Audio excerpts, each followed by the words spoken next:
H-Town, what's up? You know what time it is. It's time for the best 120 minutes of your day. The Chop Shop, the nation's #1 urban sports talk show, and also your midday sports happy hour. Yours truly, Robert Hatter alongside Jim Hicks. Sometimes Chris Walker coming to you live from Houston, Texas, but we're broadcasting all over the world via Facebook Live and YouTube Live. And today, it's Women Rock Wednesday. Oh my God, it's my favorite day of the week. It's a day that we just, we celebrate women every day. But this day right here, we want to name it. We want to name it and claim it. Women Rock Wednesday. Let me see what these people are doing to me right here. Trying to get on my YouTube. Oh, there it is. It popped up on me. I'm trying to, I have to wait till it goes live. And, there it is right there. Gosh. Let me see. Then I'll pop up on the screen. But what's up, everybody? Big time move for Adidas. Look at her, Sylvia. Sylvia on it. Look at Sylvia. Look at Sylvia on it already. Sylvia on it on Women Rock. Big time move. Yes. We're going to talk about that a little later. It's Women Rock Wednesday. We got to shout out to Belinda Jonikin. We got to shout out to all my ladies. We got to talk about. We got the Rosie Brown of Providence in here. Mindy Collins is in the building. Sylvia's in the building. Tanya Kimber is in the building. Boy, these women ain't playing today. But I love it. I love it because this is Women Rock Wednesday. This is your day. So whatever questions you have, you go to the front of the line. You really go to the front of the line every day. But it's unique. Women Rock Wednesday. And I got a few topics we're going to talk about. And I got some of I got some stuff I want to share with y'all. Some people calling me from out of town. They don't know me. It must be a spam caller. Let me just make sure it must be a spam caller. Because most people, wait a minute. It wasn't a spam? It wasn't a spam. Okay. Yeah, it wasn't a spam. Usually people who know me, they know I'm on the show at this time of day. And if you call on this, so I ain't gonna answer your phone anyway. I'm not gonna answer it. But I want to share something with y'all because it's something that near and dear to me, and I happen to be at this particular game. But 29 years ago. I'm sorry, gosh, 29 years ago today. Nick Anderson, the steal from Michael Jordan when he was debuting his Air Jordan 11 Concords, y'all. And Michael Jordan, he returned to his number 23 jersey after Nick said number 45 doesn't explode like that, like 23 used to. And 45 is not 23. Nick got to run in his mouth. He said, I couldn't have done that. To the number 23. But I just wanted to give y'all that. Y'all share the show. Everybody share the show. But I want to share that with you. I know I had it. Didn't I put it in there? I know I put it in there. I had to. Come on, where it is? Nick has. Hold up. Let me look it up. I know I put it in there. Let me see. I know I put it in there. If I didn't, here it is. Here it is, right here. I got it. I got a couple things that I didn't put on. Anderson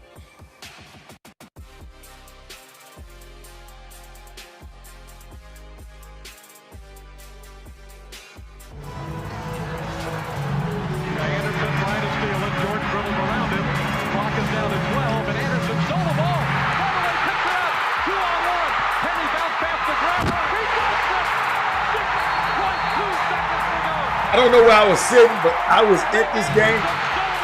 Ladies and gentlemen, I'll never forget. It was a historic date, and I just wanted to share it because I have to, know Nick real good. Matter of fact, Nick has been on the show. Penny has been on the show, and Shaq has been on the show. Ain't that something? Shaq, all three of those guys has been on the Chop Shop before. Shout out to those guys. 29 years ago, I was in the building. Like I said, I don't remember where I was sitting. I'm serious. I don't. It was at Orlando. I was sitting in my regular seat, so I can't tell from that angle where I was sitting at. But 29 years ago, wow, today, boy, I'm getting old. But the lady over here, I just got Asia in there because I'm gonna throw a little Asia. I'm gonna throw a little Asia because that was a teammate from last year, and I like this, and I like how they sit behind me. Like I like that, right? But this one over here, just call her President Parker now. NBA icon Candace Parker has been named the president of Adidas women's basketball. Parker, she will lead strategy, I think, partner with a roster of NBA athletes and oversee product categories.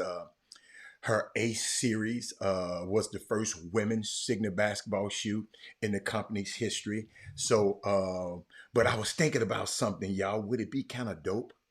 Y'all got mad when Caitlin Clark got the deal from Nike and they didn't give it to Asia. Wouldn't it be kind of dope if Candy Parker made the first move as the president of Adidas and was to bring Asia over from Nike to get her a signature shoe because she don't have one over there? I'm just throwing it out there, y'all. I'm throwing it out there like if I was the president. President Parker, I'm just throwing it. Y'all hearing it first here on the show. First here on the show. I just thought about that. And shout out to them women. They rock, they rock, they rock. Shout out to Candace. If you go read the articles and they'll tell you a little bit more about it, but I think it's a unique, she's been with them from the long haul. If you go read, they got an article. I might give y'all some pieces of it, but she been there through, from a days, long time ago at Tennessee all the way through. So they rewarded a luggage. So she had just retired and stepped right out of being retired right into this role. I don't know how long, because this shoe business is a nasty, crazy business, and if you're the president, you got to make some decisions. Everybody don't like the decisions of a president. Everybody be mad. Everybody don't. None of y'all probably like y'all boss. Y'all don't like the decisions of a president, but I shout out to her. It's Women Rock Wednesday. She's a woman that rocks to me today. I love it. I love it. Hey there, Brian Boatwright. I love it, Brian. I'm talking about Candace Parker, and I put him up there behind me because you know how I am, man. I'm in deal making mode now, Bob. I was saying, shoot, why don't she just say, look here, Asia, Nike don't love you. Come on, we love you over here. Let's get you a signature shoe over here. You feel me? I like that, man. I really do like that. And I'm gonna talk a little bit more about it in a little bit. But I was thinking about I saw 60 Minutes the other day, and I was thinking about these for 17 years, y'all. This all-girl private school. I'm sorry, this all-girl private school. St. Mary's Academy in New Orleans. I had no idea about this school. Has had a 100% college acceptance rate. Uh, wow.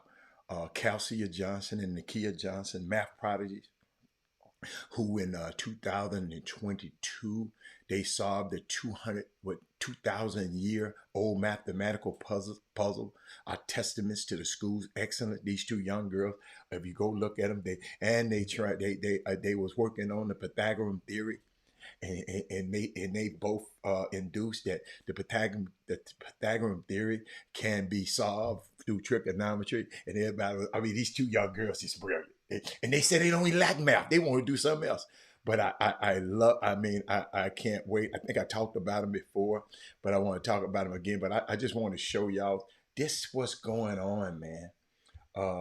Tanya said she just read it this morning. She's on it. She's on it. But let me read about. I got to show you this just in case you didn't know Where's my girls? Where's my St. Mary's girls? I didn't load it up, but guess what? I got it. I got St. Mary's. Hold on. No, I got St. Mary's.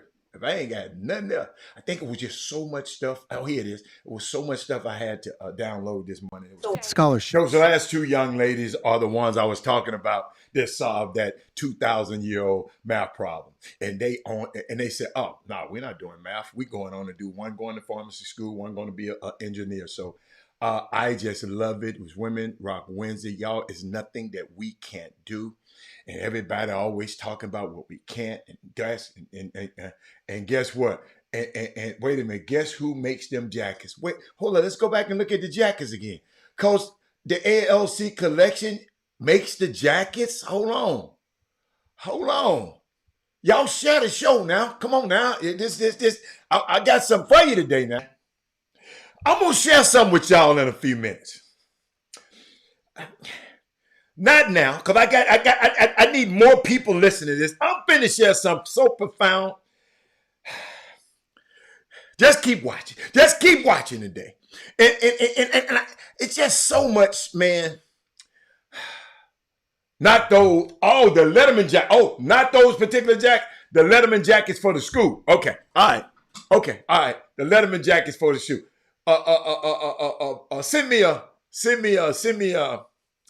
Send me a picture of them. Royal blue and white one. Send it to me. Send me a picture of it. I'm gonna post it. Y'all know what? I'm finna go and get down into it's Women Rock Wednesday. Let me see where I want to go. First of all,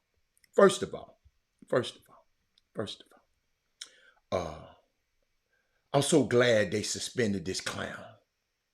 Y'all got to hear this. I don't care. It's a woman.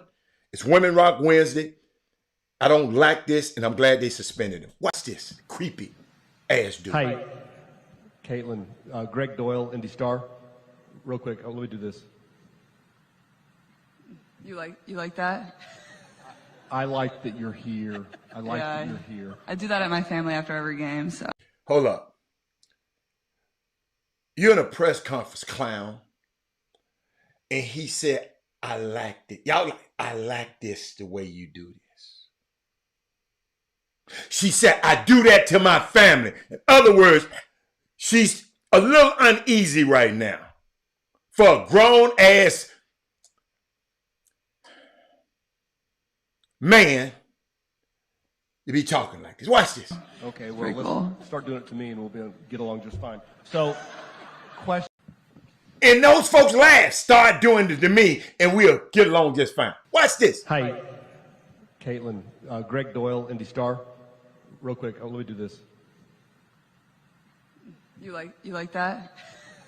I like that you're here. I like that you're here. I do that at my family after every game. So okay, well, let's start doing it to me and we'll be able to get along just fine. So, question is, you know what he sound like?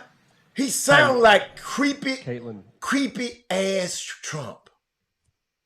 That's what he sound like that. But he's been suspended. He also reports for the Indianapolis Colts. Been suspended for 2 weeks after inappropriate comments. Okay, he cannot come to her press conference again. He's not allowed to cover her at all in live. He got to watch it.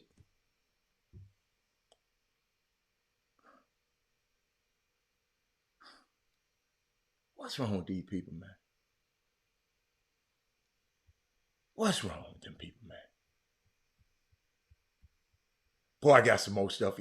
Hey, you women, basketball, the WNBA, they're going to be flying. They got the money. They found the money this year. And I'm going to ask y'all some questions in a minute. Maybe I should go there now, but I got to finish from yesterday. Let me see. Did I finish everything from yesterday? You know what, y'all? I saw something yesterday. And this is scary to me.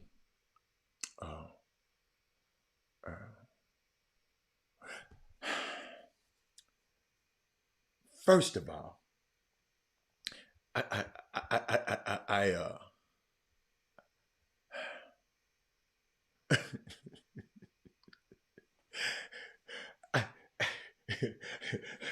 Sylvia, I'm gonna go there, Sylvia. Sylvia, you know I'm gonna go there. But Sylvia, before I go there, Sylvia, I had this from yesterday, Sylvia. and I should have played it yesterday, and I didn't. But Sylvia, I like TV. Okay, I like TV. I like just over the years, my mom. That's one of me and my mom's things we used to watch. So I got this affinity for like I don't watch too much, but I watch stuff on it. But I used to watch the show called The Rock, and they don't do TV shows like this anymore. And those of you who know, right? But watch this. What you need? Listen to me, you little filthy punk. I don't think I made myself clear. I don't want your drugs. I don't want your money. I want your sorry ass out of my house and off my street. You understand? Okay, now you gotta stop this now. Stay out of this, Ellen. I don't think you want to do this, G. Oh, yeah, I've been wanting to do this ever since you moved. No, I don't think you want to find one of these loved ones of yours in one of those garbage cans you pick. If you ever so much as look in that direction, I'll run down on you and I'll break your back. Oh, don't hurt him, son. Not here. Now you don't know how crazy I am. Rock, let him go. What you need? Listen to me. Ella Joyce, I used to love that, y'all. I'm sorry, I had that for us yesterday, and I had to bring it today. But y'all got to understand, I'm gonna talk about everything. And then I got something else I'm gonna show y'all yesterday that I saw. I saw something. I got to find it. Where is it? I know it. Where was it at? Yesterday. I saw something. Y'all, this is gonna be a good day. It's gonna be a good day.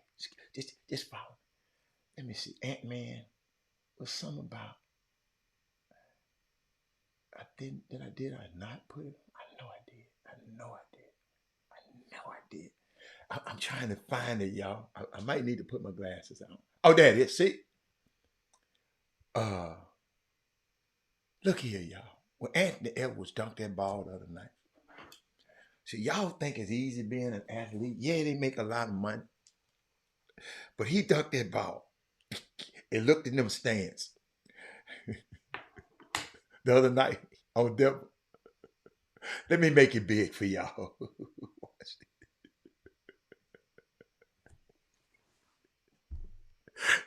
Not a single black person in sight. I know they thinking of every slur in the book. That's why I enjoy this beating that they putting up. Look at that, y'all. Take a look. Them folks hiding catfish grease right there.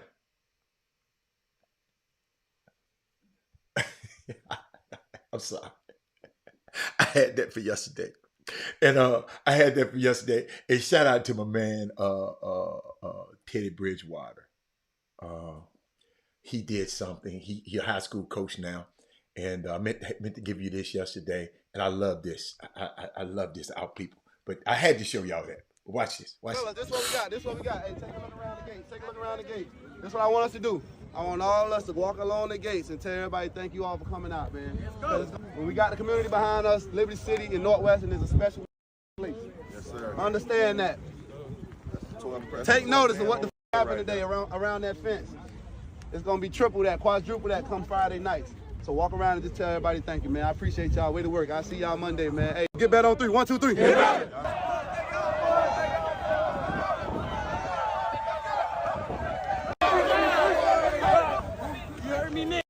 This is what we got. That's the leader that those young men gonna be coming up under. Great man, Teddy Bridgewater. Great man. I don't like his choices and agents, but I like him. I love him. I'm just fun. It's just fun. But great young man. That's a joke. That's an inside joke that y'all will never know. But I was thinking about something else, and it's Women Rock Wins, and these women just doing so many remarkable things. And I came across this, and y'all, I was done. I can't wait to get to Atlanta.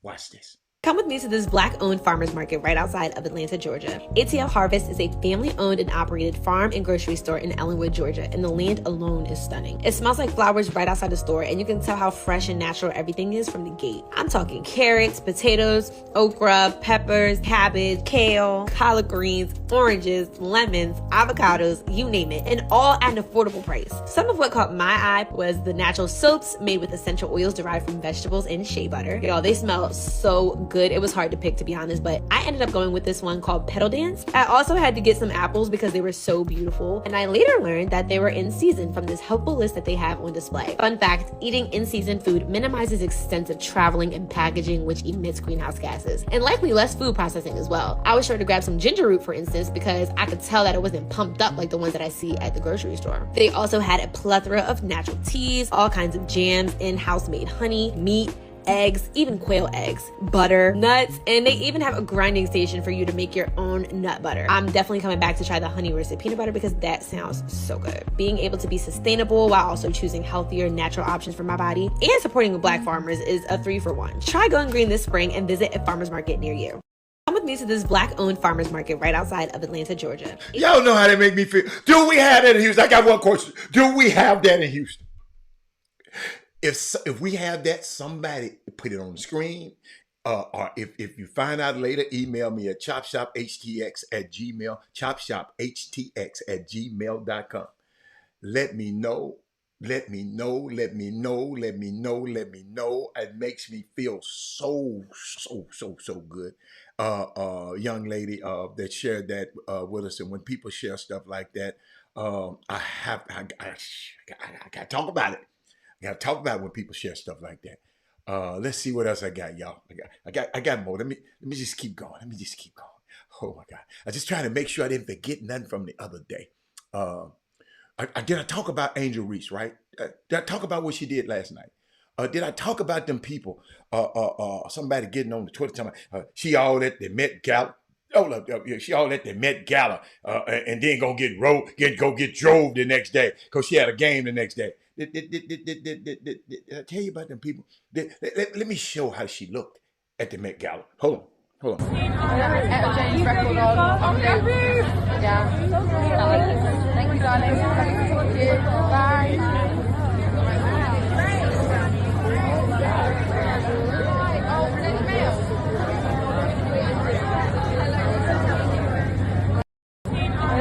James record on yeah. Thank you, darling. Now y'all see that, right? Y'all see that? Hold on. It was messing with my girl, man. Hold on. Hold on. Watch it. I'm just excited to see everyone's outfit. Everyone looks amazing here, so I'm just excited. I've always dreamed of this moment, so being here on my 22nd birthday is amazing. So oh my God! And what about this outfit? This outfit is amazing. This is my first outfit, and I decided to go with Marco 16 to Arlington. So I'm just happy to be in this. I look amazing. I feel beautiful, and I feel sexy. Well, I wish you the best season ahead. Thank you. I'm just excited to see everyone's outfit. Everyone looks amazing here. That word amazing. I'm going to get her some more words. I'm going to get her a thesaurus so she can use some more words. Angel, I'm going to get you some more. No, baby, I like amazing. But what happens when you talk sometimes, like I do, like on the radio broadcast, I try to find other words to say. So I go through my thesaurus. Astonishing, incredible, wonderful, phenomenal, awesome, remarkable, breathtaking, fabulous, extraordinary, sensational, it's surprising, unbelievable. That's my favorite word, y'all know. Unbelievable. Fantastic. Mind-blowing. I'm just messing with you. But no, but she loves amazing. She always said it was amazing. It's amazing. But shout out to that young girl, because guess what? They talked about what she wasn't going to do the next day. Ladies and gentlemen, she flew. She got on. She was in New York the night before at the Met Gala, flew back, and this is what she did to them. Her jerseys, when they came up, that she was going to wear the number 5, were sold out before she even played a game. In Evans in the corner, long. Angel Reese right there for the rebound and the bucket. That's what the people came to see. Really kickstarting this new era of Sky basketball. And down low, Jones couldn't finish. Davis decision making, lost it though. Now Reese has a 2-on-1 with Allen. Double clutch from Lindsey Allen. How about that? This Candace Parker, who Sky fans know can do it all. Barbecue chicken. Like it's gonna be Angel. Barbecue chicken. How about that? That's a rookie now. You know, rookie's supposed to have it hard. Swag anymore, so we've got to come up with a new name for it, but just her ability to finish through contact and then just give the people what. Back cut from Allen, whip it out, Carter, stop and pop. Battle for the rebound, Angel Reese there, her second offensive board of the game, and it leads to this roster and let Coach Brondello see what she's working with, but we're seeing a lot of the superstars. Reese switched there on Ionescu and read it so well. Let's see who this Liberty team assisted on 75% of their ball. Once again, you got the Bears, you got the Sky, you got kind of the Bulls. Oh, Reese just flipped that up, and now she's in. I just had to show y'all that, man. Ability to put the ball on the ground, and I've said it everybody, you know, they was like you know, the people on Twitter talking about Angel Reese should be in the gym, not at the Met Gala. Meanwhile, all the Liberty players, they starters, they was in bed by 9 o'clock. Maybe the Liberty should have tried to go to the Met Gala or do something like that, man. That young girl had 13 points, 5 rebounds, 2 steals, 6 of 10 from the field goal, and 0 turnovers, and had just, you follow me? I'm sitting there watching them, man. Hey, man, this class right here, I see why. I see why the NBA, the WNBA and the NBA found all the money they needed now. But I got a question for y'all. Chop Shop, last season, now I'm just answer it the way you want to. Last season, Brittany Griner needed a charter fight the entire season because of her traumatic experience in Russia, but also feared for her safety. You know, the guys calling, talking crazy to her, this little, you know, and the league struggled to accommodate it. The NBA didn't step in either. This season, Adam Silver caught wind. I don't know if y'all seen the video of Caitlin Clark going through the airport. She had to have security after being recorded at the airport. And now the NBA want to help the WNBA to charter flights for all teams. So much so that the WNBA GMs and front office reps were surprised by this happening in real time. They were surprised. The NBA said, I'm just letting y'all look at it now. So my question is, even if you dislike Creighton, if you think I dislike Caitlin, and y'all know I don't, I like her.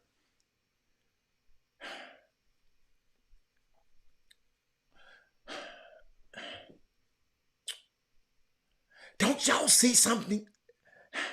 Do y'all see something wrong in that? I see something kind of fishy.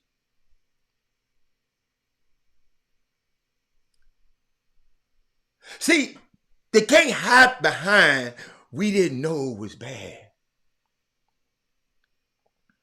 It was on National World News how they treated Brittany Griner. Then Breonna Turner had to bring it up on Twitter after they ran into a clown who was harassing them.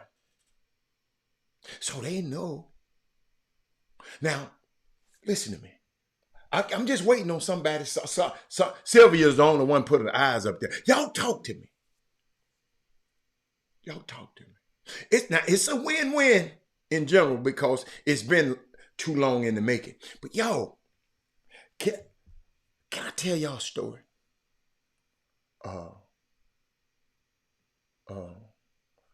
hold up, y'all. I got something for y'all.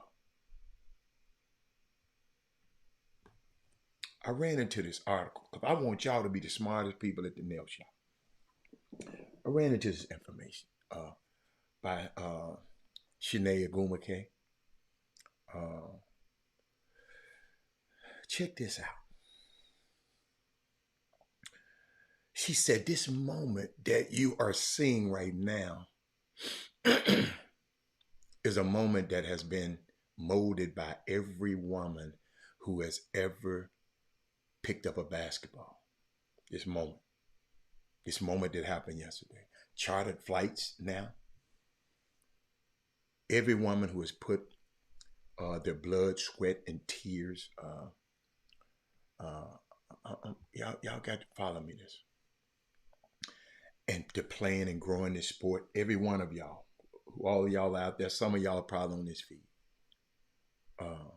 For so long, people looked at women's basketball as something to make fun of. No one watches women basketball. They need to lower the rim. Get back in the kitchen. And then she said, somebody please, this Shanae, in her article, she said, somebody please tell Alexa to play I Heard It All Before by Sunshine Anderson. And those things, I heard it all before. All of your lies, all of your sweet talk. Baby this, but your lies ain't working now. Look who's hurting now. See, I have to shut you down. I have to shut you down. This is her right. She said, I heard it all before. And now look at us. We shut it down. We just had 18.9 million people tune in to watch a women's basketball championship. 4 million more than the men's championship. Over 2.4 million watched last month's draft. The WNBA just approved full-time chartered flights for the first time.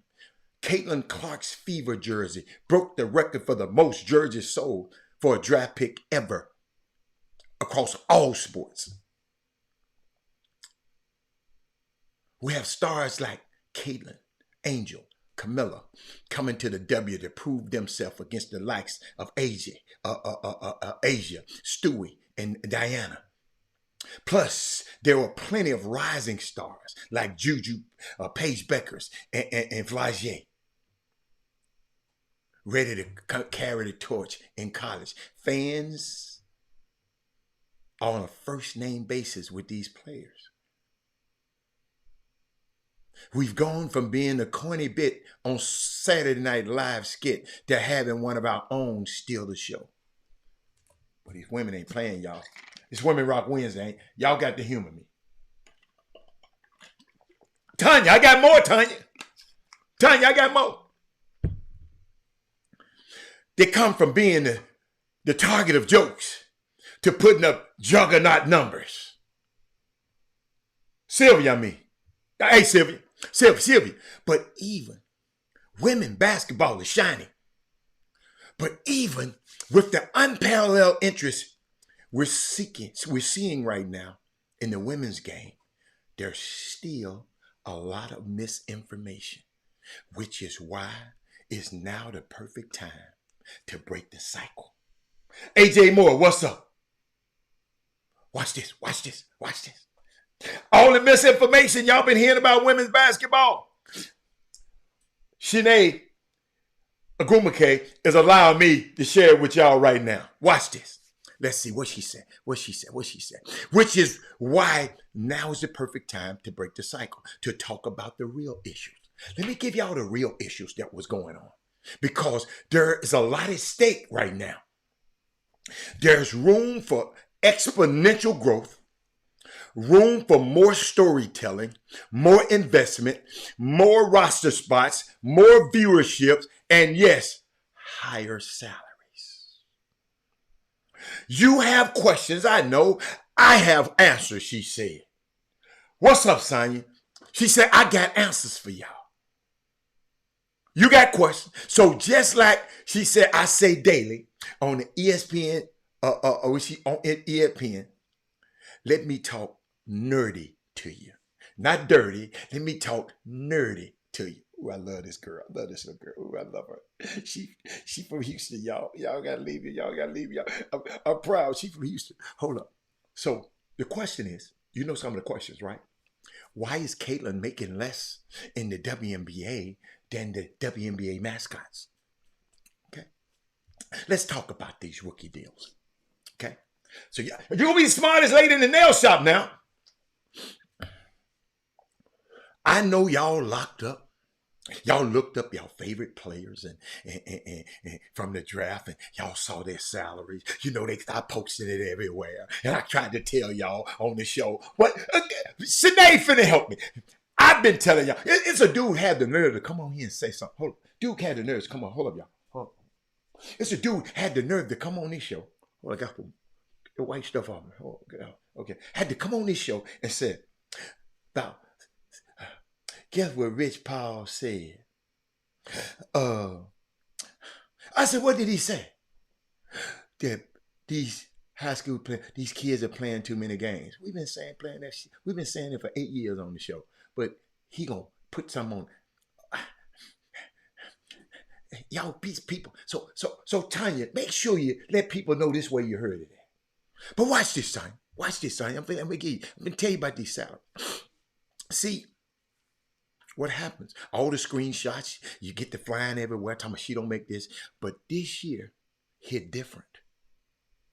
People were upset about it, which honestly is a good thing.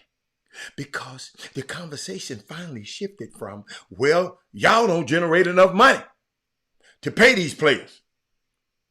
And they didn't. The $67,000 for Caitlyn, we got to fix that immediately. Caitlyn ain't no way in the world, Miss Caitlyn gonna make no $6,000. We got to fix that, y'all. Sylvie, you know where I'm going. But there is no quick fix. Sylvie, this is what you tell your people in the nail shop, in the beauty shop. There's no quick fix when you are governed by a collective bargain agreement. Okay? There's no quick fix. It's got to be collectively bargained. With every CBA, collective bargaining agreement, if you hear people talking about CBA, that means a collective bargaining agreement. That means between the players union, and the teams, they collective bargain everything. They even collective bargain what hotel you're going to stay in. Everything is covered. Just in case you didn't know. But let me go. You are fighting for incremental growth. The current CBA was ratified in 2020. Y'all remember 2020, the COVID, the lockout. The COVID. And it nearly doubled salaries for the top WNBA players, going from $118,000 to $240,000. That happened in 2020 for the top player. These rookie deals, these was rookie deals these people were crying about. And this, they called it the Supermax in 2024. That's what they called it. It also addressed other areas of importance like player travel standards and fully paid maternity leave, because these women, they didn't have that at first. But one thing, and in bargaining, you got to give up something to give something. That's how negotiation goes. But one thing that she said we fought for, that the league made out of reach, y'all listen to this now, was an equitable share of basketball-related income. When y'all hear that BRI term, the players in the NBA get, 49%? It fluctuated. They usually get 50%. They go back and forth. The players get half. The NBA players get half of all basketball-related income. Okay? So, but these girls, y'all watch and see what they was getting. I'm going to show you what the women get. Let me see what they fought for, and the players, because the W's business wasn't ready for that. Here's the twist. Ever since then, the business has been jumping and jumping. She's talking about this in her destiny. Child's voice, Jumping and Jumping. I guess Justin Child got a song called Jumping, Jumping. I ain't never heard of it. She said in 2019, the W, listen to me, 2019, the W made $102 million in overall income. Okay? 102 mil. Since then, revenue overall has been more than doubled per year, and the upcoming media rights deal will bring in a record amount of dollars. Plus, the WNBA raised $75 million on $1 billion valuation. So people have been buying into the WNBA. Yet, unfortunately, all while the players' salaries as a share of the total revenue shrank from 11% to 9%. That's not cool. So the income went up, and somehow they negotiated the players' percentage of it down from 11% to 9%. So that's how they split up the salaries. That's why the salaries are a certain amount, because they get a small amount of the big pie. And the NBA players is getting half the amount of the big pie. But here's the good news. Y'all follow me? Anybody want to raise their hand? Let me know. What's up, AJ Moore? Let me know. But here's the good news. The recent business growth is already moving the needle. In a significant way, as the WNBA just approved a league-wide charter flight. So as of soon as the season starts, this upcoming season, and if that happens, the CBA will be negotiated at the end of next season. So now that agreement that they had in 2020, it can be renegotiated into next year after this season, right? If that, like I said, and those revenue numbers should work for everyone's advantage. It's the time for the WNBA players to get a higher percentage of the league's basketball-related income. That's the key. They deserve. When y'all see these players getting this money, it ain't that the owners just get handing out the money. The players get, if the owners make this much money, they got to pay it to the players. Then they split it between the players. That's why the salaries got so high, because of the money got bigger, and the split is 49%. Y'all follow me? They ain't just saying, oh, well, I'm going to give them some money. No. The players earn that money because they get 49%. So the owners ain't giving them nothing. The players' collective bargain that I got to have my 49. It used to be 51.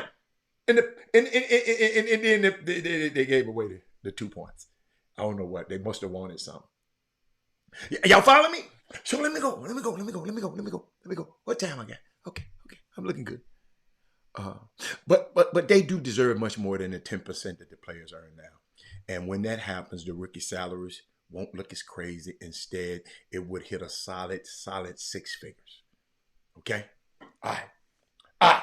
So, some people asked me, and I explained it last week, a couple of weeks ago, some people asked me, but Sinead is going to help me again.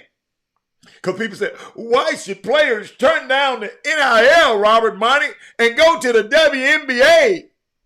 Robert? And I helped a lot of people out. I was on the golf course one day and helped some people out. They just didn't understand. They just don't know. You don't know. Why you think I tell y'all to share the show? So all your friends can have this information. But some of y'all so selfish, y'all don't want y'all friends to have this information because you be beating them in an argument and be betting and winning bets and talking stuff. I know what y'all be doing, but that's not fair. Share the show. Don't just like me, share me. Yeah, share me. But why should players turn down NIL money and go to the WNBA? Well, this is for the people that say it's not smart for top women basketball players to give up NIL money for the W. Somebody said that. Let me help y'all out. What's up? What's up? Whoa, what's up, Mac? Mac. I'm talking about the WNBA. This Women Rock Wednesday. DeAndre, you're going to be the smartest dude in the barbershop. Mac, you're going to be the smartest dude at the dealership.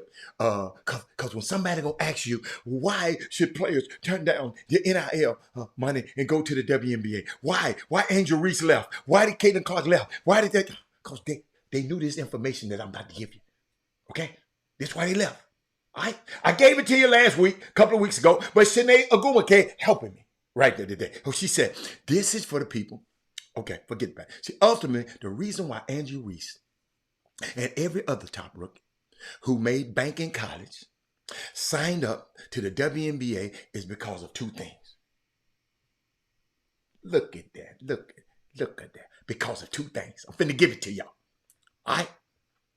One, they understood the value of this league, of the WNBA league,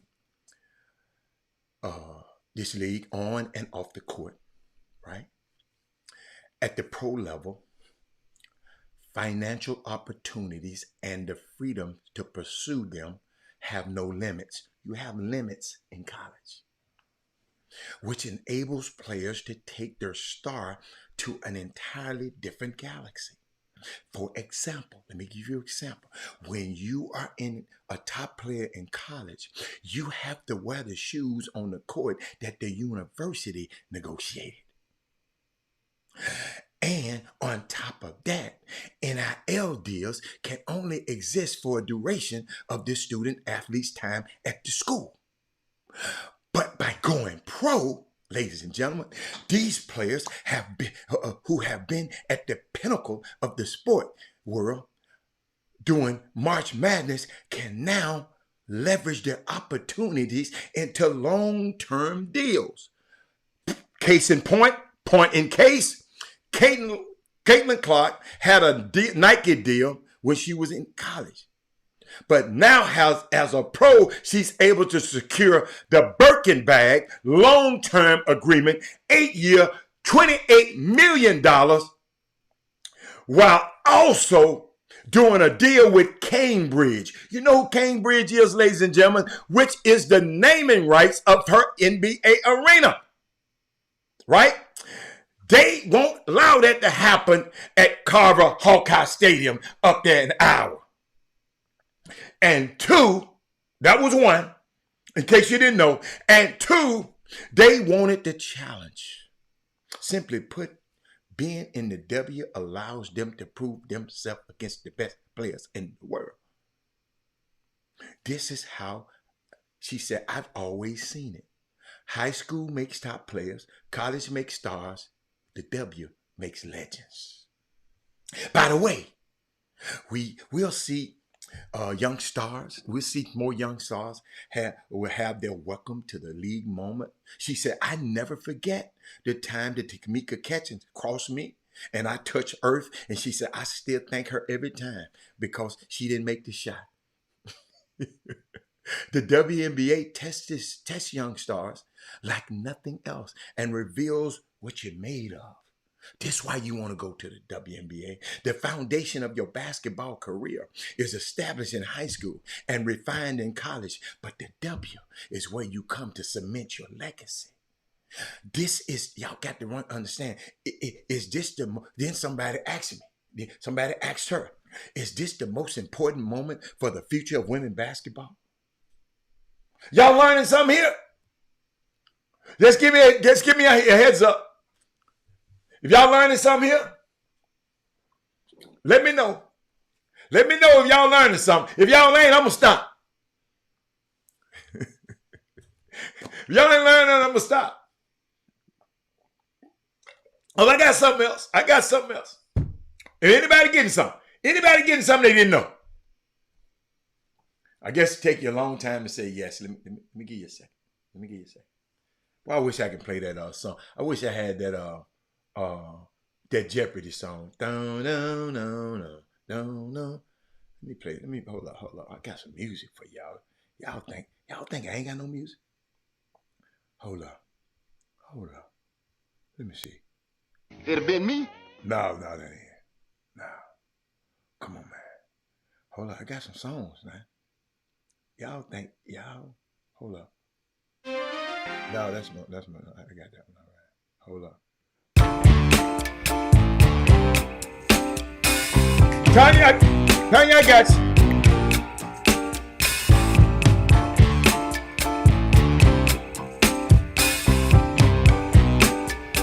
I got a bad feeling about it.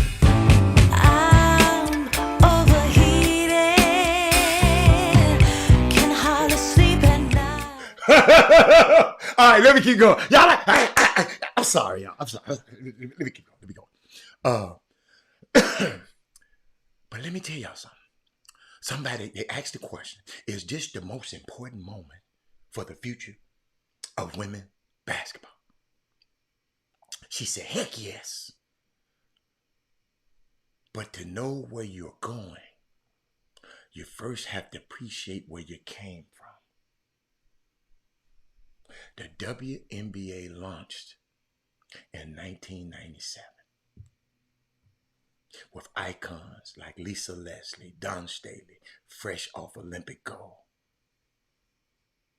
igniting the league. And obviously, the Texas girl in me, she said, Michelle, has to shout out to the Houston Comets dynasty, where Cheryl, Tina, Cynthia, and company won 4 championships in 4 seasons. Yo, what? We keep forgetting about that. That's why I got to take you back. Thank you, Shanae. But after that, a lot of the growth in the women's game came from the emergence of young stars in college hoops. Diana Taurasi, Sue Bird, winning titles at UConn. Candace Parker, changing the game, becoming the first woman to dunk in an NCAA tournament at Tennessee.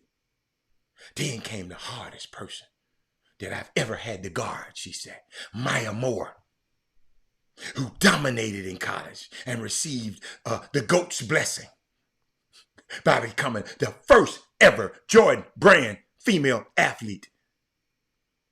But despite all of her success, nearly 10 years ago, she used the exact platform to highlight the biggest issues in women's hoop: invisibility. In other words, the drop-off in visibility that women players experience after entering the pros. In her article, Maya manifested the moments are in the right now. There seems to be a higher standard for women, but it's okay. It forces you to rise. When you rise, when your greatness is authentic, that's what captures imaginations. Maya Moore, girl, I like that. That's when people see you, she said. There has never been a moment when both the professional and the college ranks of women hoops are being seen at the same time until now. Season tickets and jerseys are selling out and arenas are upgrading due to demand. We're here largely due to the simultaneous displays of what Maya Moore dubbed as authentic greatness. Use that at the nail shop. For example, in the last 2 years alone, we witnessed Asia in a battle of super teams that led her Las Vegas Aces to back-to-back championship, and Sabrina giving Steph a run for his money in the NBA All-Star game. Pair that with the most successful back-to-back women college seasons to date. But the ultimate goal is so much more than this long-awaited moment. Wow. Oh, this girl cooking. She said the ultimate goal is about sustainability and what can take us there. She had another question. Why is women basketball good for business? She gonna take us there. I'm gonna give that to you on another. I'm gonna say some of this. What can I do to support a woman's game? Somebody asked. I got to give you that one. That one can't wait. She said, I always find this question so funny. What can you do? You can do the same thing, the same dang thing you do with other sports. You can buy the jerseys, you can watch the games, you can get excited when they're on TV, but most of all, just enjoy it. The game doesn't change because women are playing, and neither should your support. So if you've been with us from the jump, thank you. You already know what it is. And if you are the few fans waiting to support our games, you know what to do. Honestly, I feel like women basketball for so long has been like the Hunger Games. Every generation has fought to move the game forward, but now they're catching fire. Believe you, Memphis, Houston been to have a team. But man, I had to share that with y'all because I'm watching this stuff. And I'm watching it. And I saw something that I got to share with y'all today. You know, because on Women Rock Wednesday, I always try to share with y'all something that you can take with you. See, I just don't want to give you all that information. You're going to say, oh, Robert gave us a lot of figures. But now Robert finna give you some else. I want to share with you a brief story. Apparently it's real. It's a thing that really happened. So a lot of people been telling me about it. But I wanted to share with you because I think it's a real powerful reminder of being in spaces where you are valued. The WNBA now is in a space where they are valued. They're starting to value them. And being prescient and present enough to know that if you happen to be in a place where you're not valued, you don't have to stay there. You can shift. You can move. You have the ability to adjust your location. I'm talking about you out there. Just like you in your car. When you drive into a neighborhood that you don't want to be in, for some reason, this is not the place for you. You make a U-turn and get out of there, right? Drive out of the community. You have the ability to be able to do what you want to do and how you want to get out of there in a variety of ways. Right? And I want to share with you as an example of being mindful. Right? There is talent and beauty and joy and amazement all around us. It's on this feed. Mate Cora is one of the most talented women I've ever been around. All of y'all, I don't know everybody, but I just know the talent that we have on this feed right now. Let me personalize it. Trey Phillips, talented. Tanya, I don't know you yet, but for you being on this show, you're smart enough. You're smart, so that's talent. Anthony Lloyd's collection, a young man started his own collection, talented. DeAndre, talented. McKinley Singleton, one of the most talented basketball players ever been on this planet before. McKinley Singleton Jr., talented. Kevin Drones, talented. His son, talented. Sonia Billingsley, talented. Sylvia, I don't know you good enough yet, but yeah, Robert Young, I just told you yesterday, one of the most talented hairstylists and hairdressers, and the person who can cut a woman's hair, a natural hair, I ever seen. People talk about him all over the country. Talent. Lionel Rogers, talented. Daryl Anderson, talented. Sean Washington, talented. D. White, talented. Gail Griggs, talented. Mindy Collins, talented. Reginald Simpson, talented. Belinda Jonikin, talented. Talent.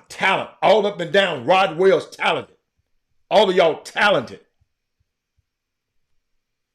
You follow me? The talent. There is talent and beauty and joy and amazement all around us.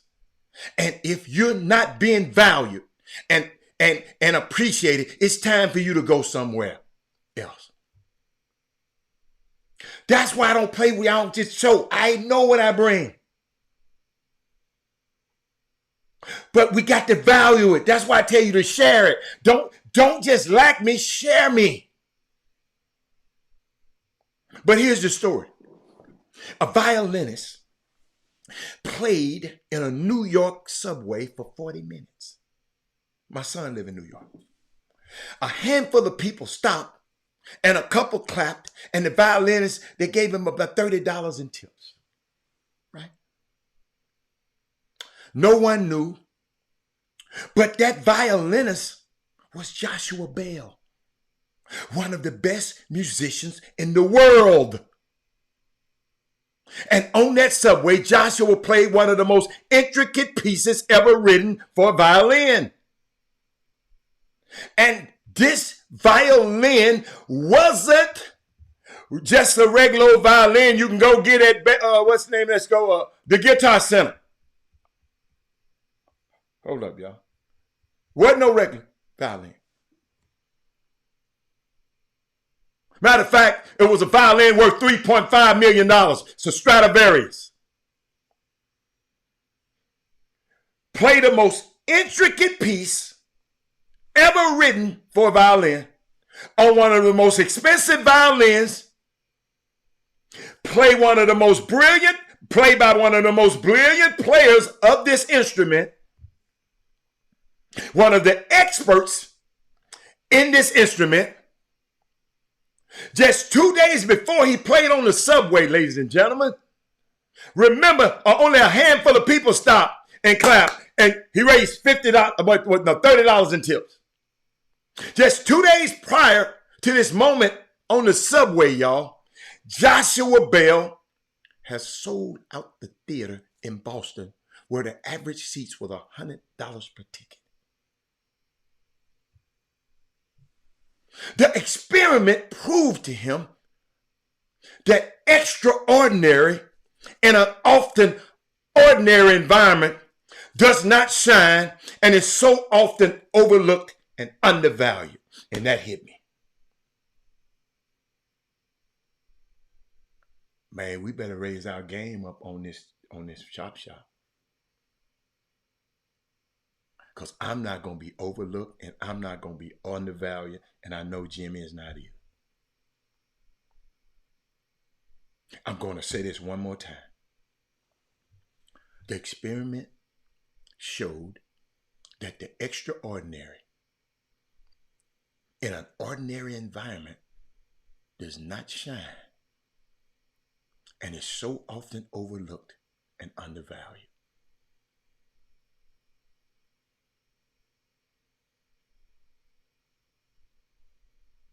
You're brilliant, talented people everywhere. There are brilliant, talented people everywhere that are not receiving recognition and rewards that they deserve. But once they arm themselves with value and confidence and remove themselves from an environment that does not serve them, they thrive and grow.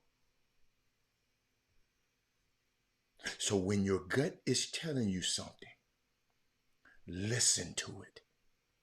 It's telling you where you are is not enough. Go where you are appreciated and valued and know your worth.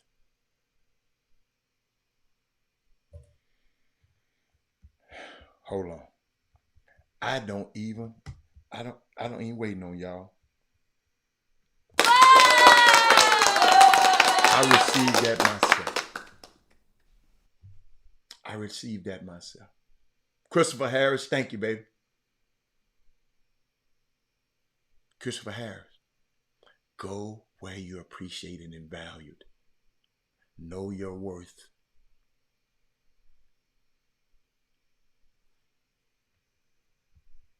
Y'all, I sit up here. I was thinking about it. I told y'all every time I pass by a library, I feel convicted. You know why?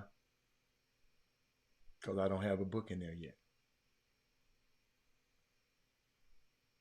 Feel convicted. I feel I don't want to be a generational thief. I don't want to be a generational thief. I don't want to rob the next generation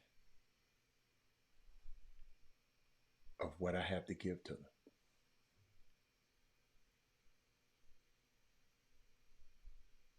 What is more important in a library than anything else? I'm gonna ask some. I'm open for questions. A man named Archibald McLeish. This is one of his questions. He said, "What is the most important? What is more important? What is more important in a library than anything else? Is the fact that it exists." And ladies and gentlemen, I think I put it up here. I got to show y'all this. This why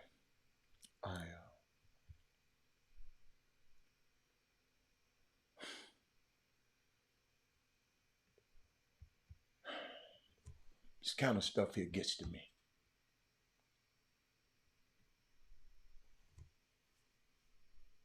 Thank you, Tanya. Because we couldn't go in the library.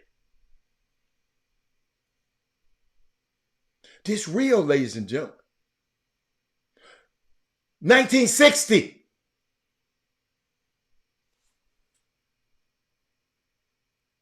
And you rednecks around here whining about DEI.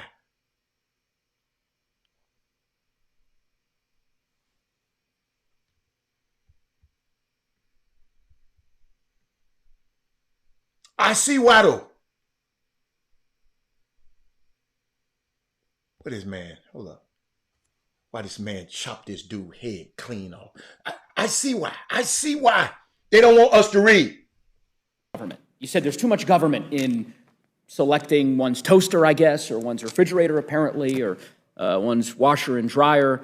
You went through this litany of examples. Where do you draw the line?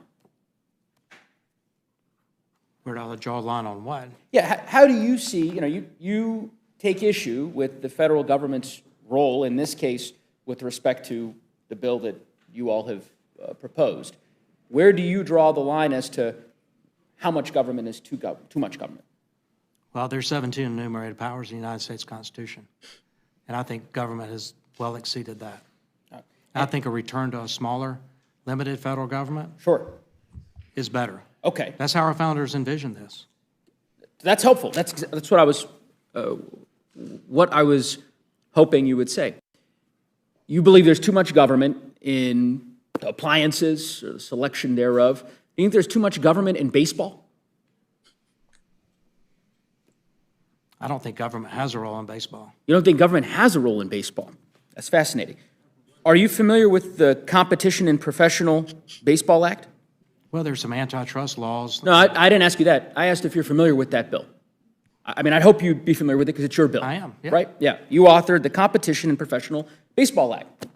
That bill does what? It amends the Clayton Act to ultimately eliminate one of the antitrust exemptions that exists for professional baseball. You're familiar with the Clayton Act, yes? I am. And the Clayton Act is designed to do what? Protect consumers, is that right? Is the Clayton Act part of the 17 enumerated powers of the federal government under the Constitution as you see it? That you hold so true and fast to? Probably. Probably?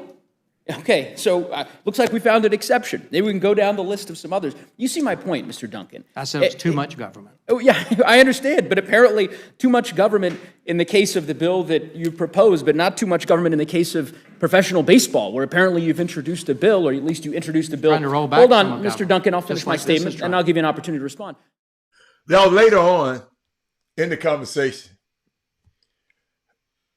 the white guy just leaned back and said, man, this dude here, man, God, I can't get him.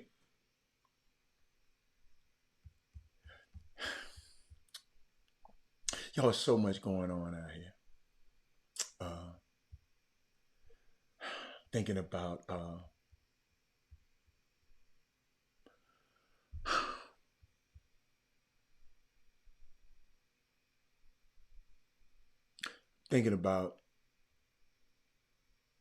what happened the other day on the campus of Ole Miss University. And I've told y'all a long time ago, I don't see how y'all could send your kids. Because it was a black woman just sitting there supporting the people over in Gaza that are getting killed, and supporting and it turned it to them talking about her. Look, holding a Trump sign. She ain't Gazan, she ain't Palestinian, she just, but this was going on. Calling her out her name, calling her Lizzo, calling her monkey. These same people might be your judges and your police officers and people who make decisions like that man sitting in that chair, like Lindsey Graham.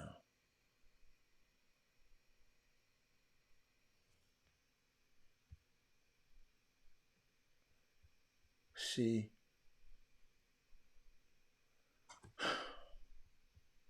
watch this boy making monkey noises at the lady. What's the difference in this? Let me move that to the side. What's the difference in that, this, and that? What's the difference? What's the difference, y'all?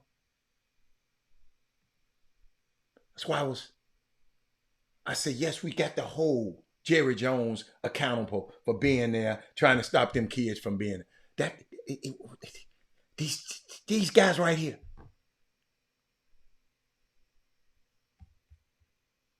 Just look.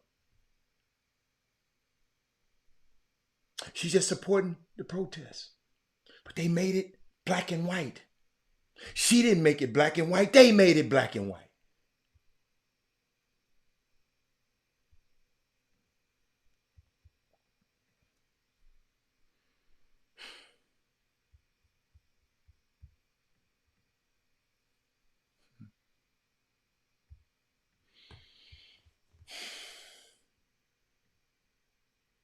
Then we got Kathy Hochul,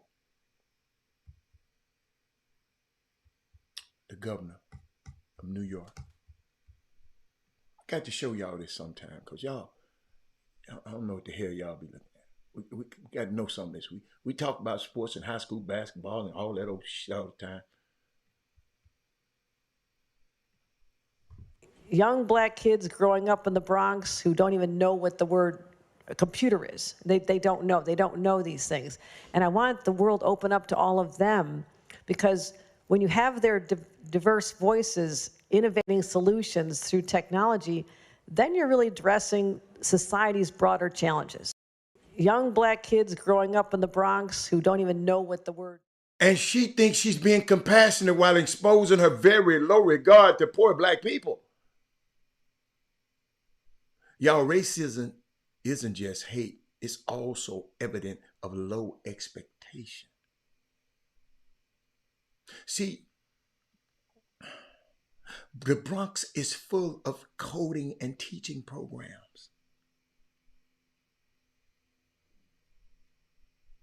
The Bronx don't even, talking about the Bronx don't even know what a computer is. You got to be out your rabbit ass mind. How do these people get away with saying such things?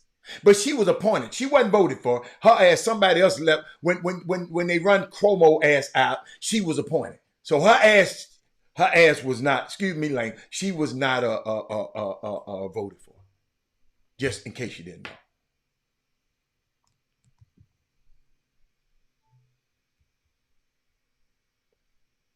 Then we got us. You know I love us. Yes, NBA played last night. Yes, some good games last night.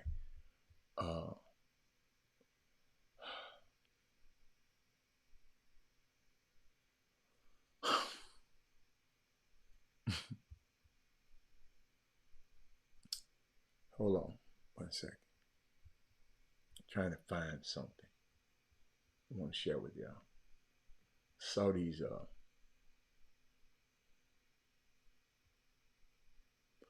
these young ladies the other night, and I thought I wrote some about it. Let me look it up. Hold up, let me see.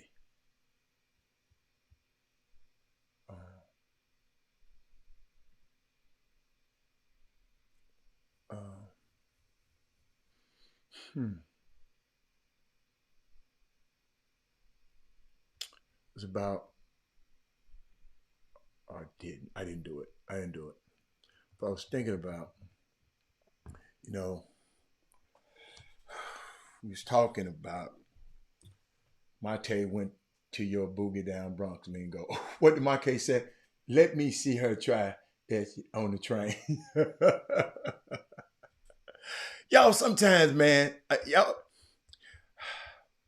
what did my man said? James Baldwin said, to be a conscious Negro in America, you will be in a constant state of rage because you know so much that's going on.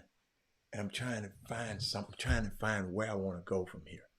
Y'all, I got so much stuff. Shout out to man, that OKC looks pretty good, man. I'm liking that kid named Jalen Williams. I'm just liking him, man. I'm just liking him. But what the hell is this? Where all my Shea Gilgeous-Alexander fans at? What the hell did he have on when he walked in that other night? Wait a minute. Hold up. Man, y'all got to get up off these purses.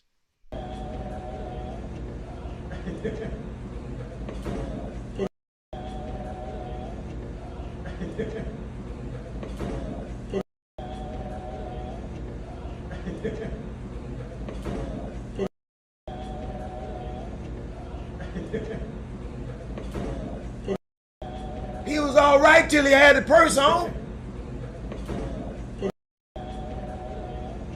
Why couldn't he just add a briefcase?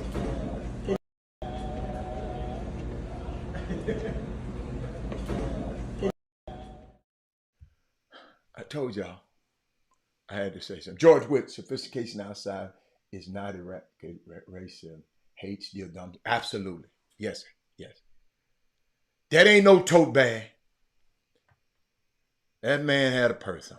D Wade to mess these kids up, man. But somewhere somebody let that man go out the house like that though. He got a girl too, but I don't think she black. I don't think. Yeah, these stylists done went crazy, y'all. I'm still trying to go where I want to go. I got a question. I got to bring this up. Did y'all notice it's something real hot and not real newsworthy and that happened in HBCU? And I didn't say anything about it. Something happened. And I didn't say anything about it.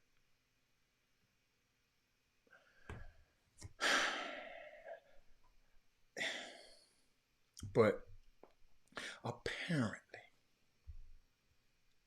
okay, apparently, I'm trying to get this out right. Apparently, somebody, 30-year-old black man named Gregory Jeremy, donated $237 million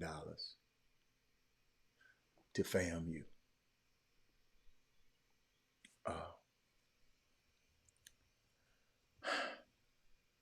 No, not Dion's daughter. Dion's daughter, that ain't no damn news. She wanted to come back. All his kids want. That ain't news. Y'all. But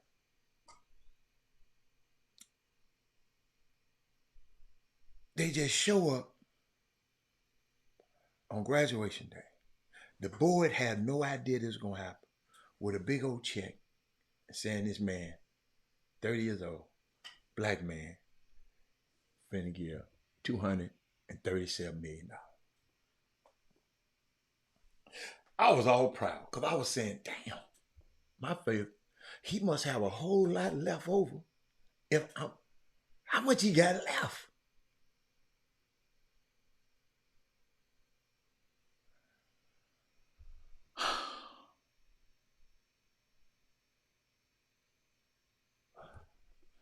But I want y'all to go read it, and we'll talk about it one day. Because I'm not going to drag. I don't know. I was just saying,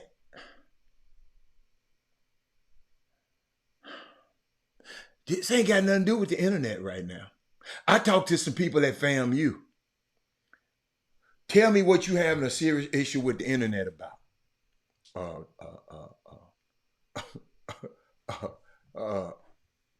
Darryl Barnes. I want to know. See, let me read some of the story. Maybe y'all hear. Let me read a couple. Okay.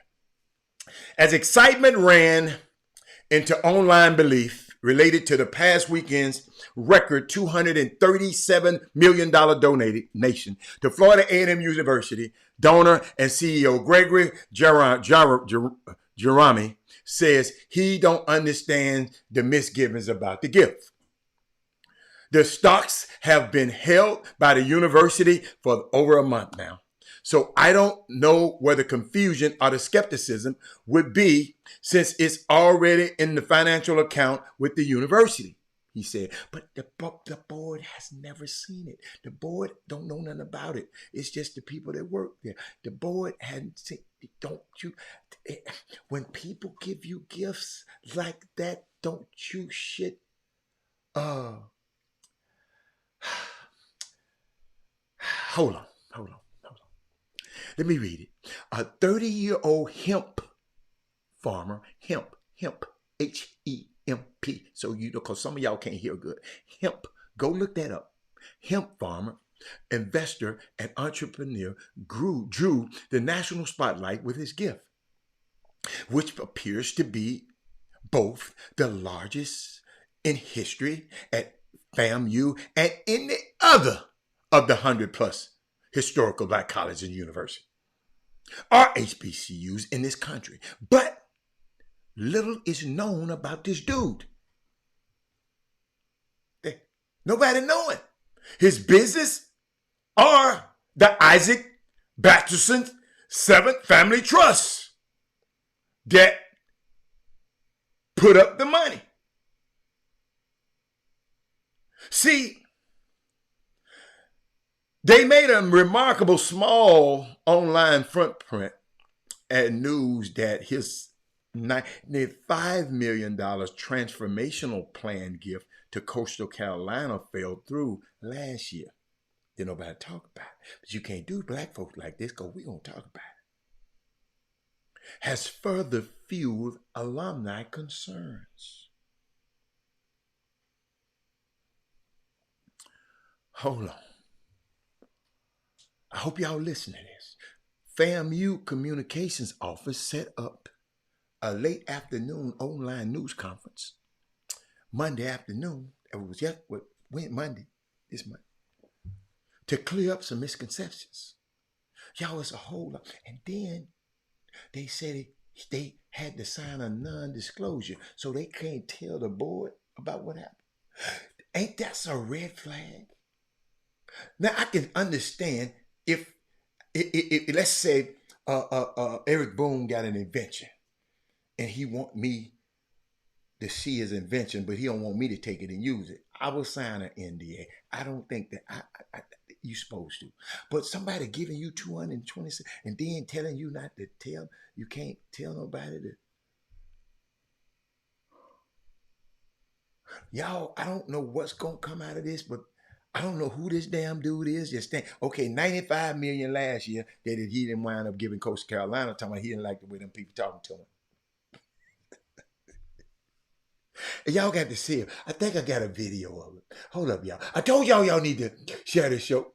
Hold up. I think I got a video of it. Business executive Gregory Jerami made a historic contribution to Florida A&M University during its spring 2024 commencement ceremony. This is a momentous occasion for Florida A&M University as we sit here with Gregory Jerami and sign this agreement on behalf of Florida A&M University, the Jerami Family Foundation. The $237 million gift is more than the size of the FAMU endowment value and represents one of the largest single personal donations to a historically Black college and university. To be able to give back to HBCU at this level is important to me. To be able to choose, for our foundation, to be able to choose a university where our legacy will continue and will be the most impactful for generations and generations to come. That is the most important thing to our foundation and us. President Dr. Larry Robinson says this donation will have a far-reaching impact on the academics and the athletics programs at Florida A&M University. Well, we are. I already got them, bro. Well, he got a mask on. Well, why you shake his damn hand if he got a mask on? For generations and generations to come. That is the most important thing to our foundation and us. President Dr. Larry Robinson says hand. this donation will have a far-reaching impact on the academics and the athletics programs at Florida A&M University. What's the mask? Well, we are extremely grateful and ecstatic about. He gonna get fired if this is Sam. Donation to Florida A&M University. Jerami is the founder of Batterson Farms Corporation and a champion of sustainable agriculture and biodegradable hemp products in Texas. For Florida A&M University, I'm Giovanni Hampton. Business executive Gregory Jerami made it. Yo, I ain't saying, listen, I want him to get the bread. I know what the bread will do for HBCU. I done found out, wait a minute, I'm Monday years old. I've been Monday years old. Tanya, I didn't know. Listen, y'all got to understand. I didn't know.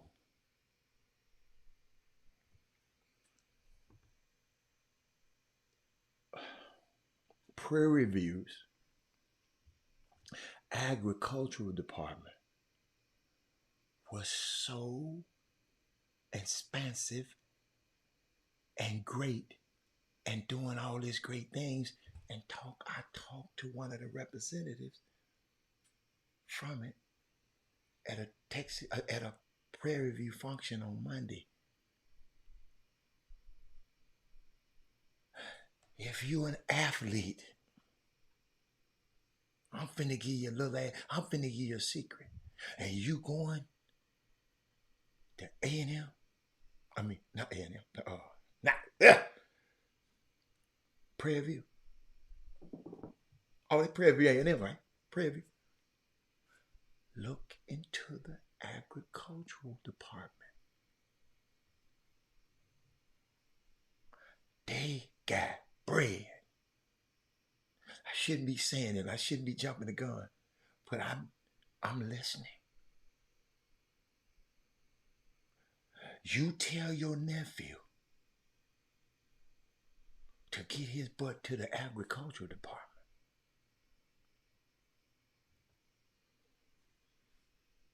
And I'm going to give you some more information about it soon. Inquire. Ag got bread. I don't know about Southern. Southern name ain't Southern A&M, agricultural and mechanical. I talk to the person that run the thing. I don't know nothing about Southern. I ain't talk to the Southern people.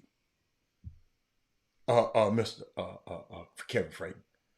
Maybe. But I don't know about them. Fob. I don't know.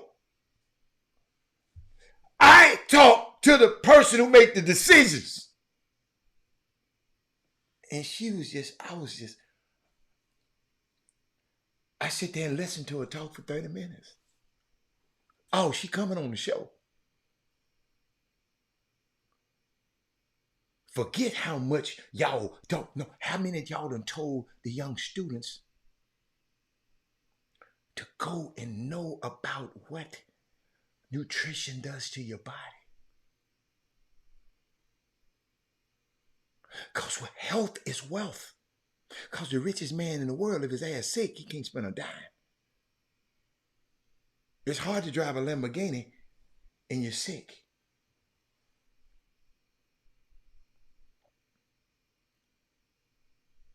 When she told me it's the numbers that I'm not gonna say on this air, I said, what? I ain't talking about North Carolina A&T. North Carolina, I done looked up North Carolina A&T. They can't touch this. They can't touch what Prairie View just did. What got? I'm telling you. I'm sitting there saying, what? I said, why people don't know this?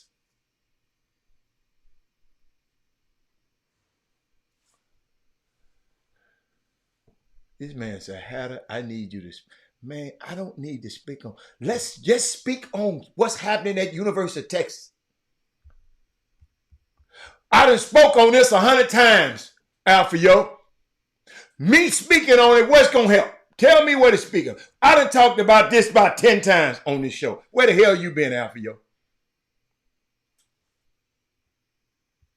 That ain't the only state. Alabama owes them colleges. A lot of them southern states, they got the money. Biden has released the money. The government has released it. And those governors said, oh, hell no, I'm not paying it. We already talked about that, Alpha. You're 100 years old. We're talking about Prairie View right now. I didn't know. Y'all gotta understand.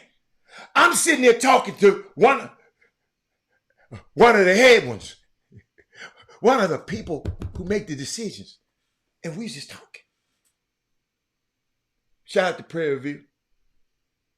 I attended their golf tournament on Monday. Glad I did. I learned something. Thank you, Trey Phillips. Will you tell Alpha? We talked about that. We that's old news. Now, what we gonna do to get the money? How we gonna get the money? Like when you come up with that solution, then you sit there and tell, everybody come up with a problem. Bring me a solution. Bring me a solution, baby. What else I got? What else I got? Boy, I love this. I love it. But I was just sitting there thinking about. I don't care where they getting it from.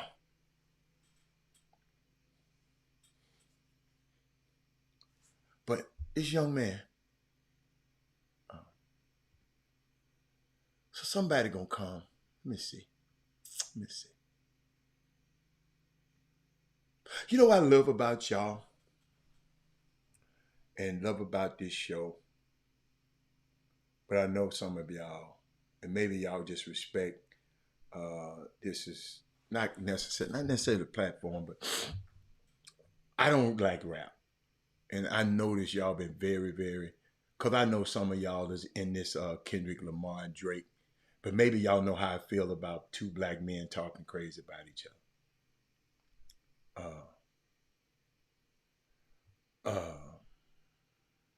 Thank you. I've said all of this. Let's give me a review. We done talked about this. Thank you, Thaddeus Moody. Thank you, man. But I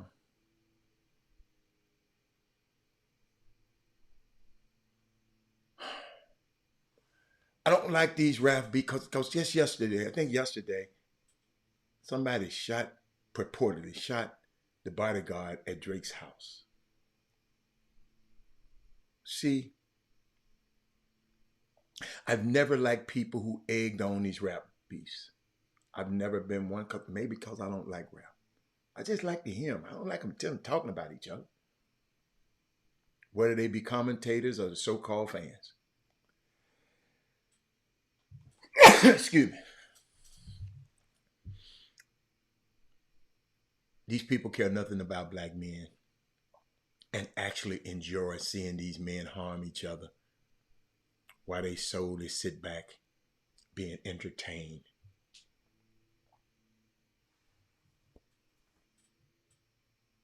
You hear me? Thank you, Brian Simmons. I didn't share that on the show. Alfio just wanted to bring some old ass news up today. Thank you, son. I was just thinking about it, y'all. Because I was comparing earlier the Little Rock 9 incident when I put this lady up on there. When I put her up on there, and then I put this clown up there. I was comparing the Little Rock 9 incident in 1959 to the University of Mississippi situation in 2024.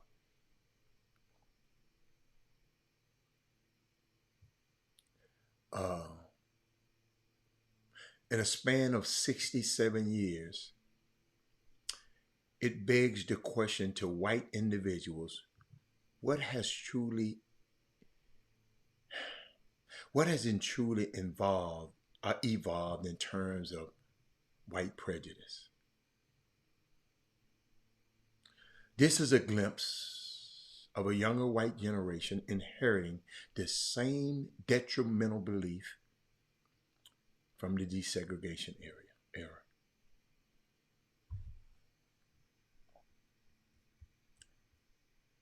And all of y'all lined up to send your sons down there and play. And these kind of freak, crazy ass people here on campus with. And I guess they're on every campus.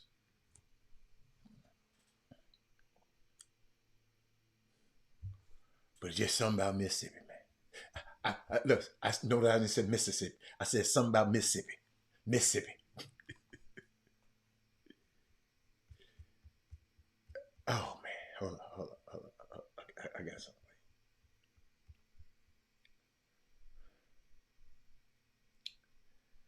Nobody said about, see, why y'all always in the one-upman's Olympics? Why we are the Gotcha Olympics? Why you are mine's better? Jameson Morrow. I don't give a fat rat's. I just told you about, I met with the person from Prairie View. Y'all got to do the Olympics. Who get the gold medal? Who get the it's AT might be the most endorsement for now, but it's the number one. I ain't nobody said nothing about who number one. Nobody. I didn't say no. I said our black athletes, they better go and find out what's happening at the agricultural department at their schools. At Prairie View. Because I just talked to one of the bosses the other day. How in the hell this got to do with now, this is somebody, this is somebody, this is somebody, this You always got to be in one-upsman. Well, they did this here. He did this here. Well, they do it better over here. What I call it something. The one-upman's Olympics. He had a 9. He had a 9.9. He had a 9.1. She had a 9.6. She had an 8. Oh, that was a perfect 10.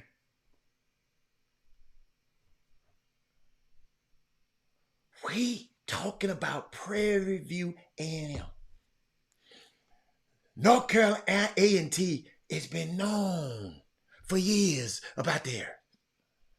Can Prairie View get a little shine today? Just a little, without y'all talking about everybody else. That's all I'm saying. I done talked about North Carolina A&T before. I done talked about Howard. I done talked about TSU. Can y'all leave one day that somebody can talk about Prairie View? That's all I'm saying.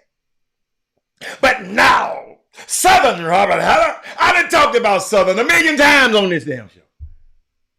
But the one time I talk about Prairie View, everybody got to talk about somebody. Can't Prairie View just be great today? We can talk about A&T tomorrow. We can talk about Southern tomorrow. But can't Prairie View? I talk about Southern, the nice jackets that ALC be making for them. I talk about Southern. I like the band. Ain't they the human? What's the name of their band? And I like what I done talked about. What them girls' name? The dancing dolls. I done talked about what y'all cheerleading girls' name down there in Southern. I done talked about all that. But once I get to talking about Prairie View, y'all let Prairie View be, Brian, let Prairie View be great today. I just found something new that I ain't never heard none one of y'all say. I done heard y'all talk about them other colleges. I ain't never heard y'all say this about Prairie View. Not one of y'all. But now y'all want to talk about it. Okay. All right. Boy, I love my people. I love them. But let me keep going. You know, it's all right to have fun, ladies and gentlemen. I never forget. I don't know if I put the pictures up.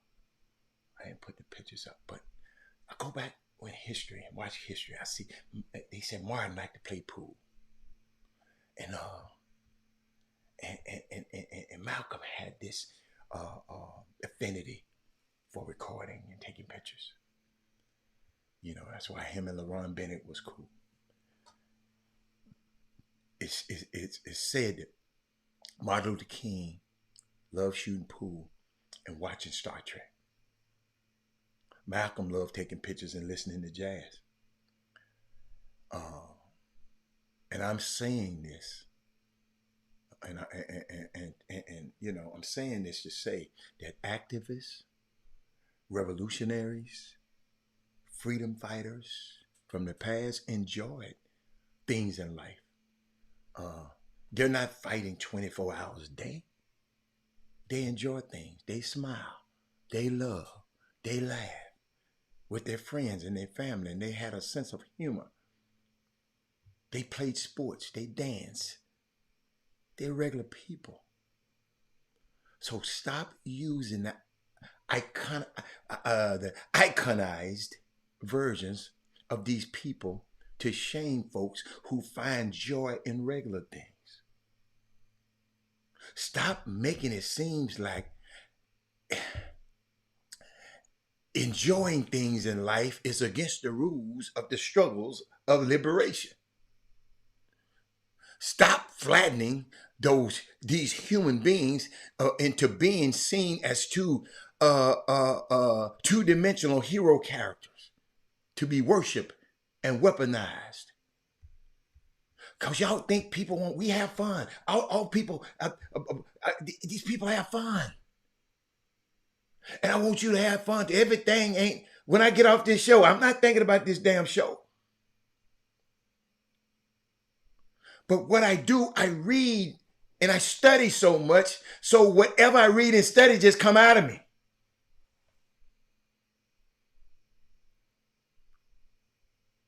But I like to give people their day. And the day was prayer review day.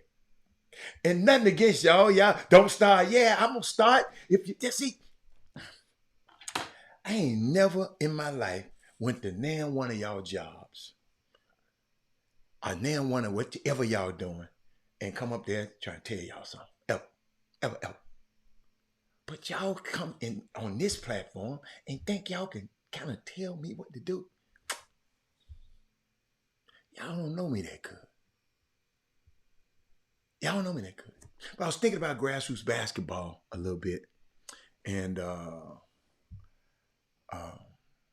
you know, people coming on here, Alpha, you'll come on here talking about what Rich Paul said, and the NBA says it, and the USA basketball says it, and the NBA players said, and the college coaches said, and the kids are playing too many games. Yet people who care about kids don't listen. Can anybody, what I want to know, what is too many games?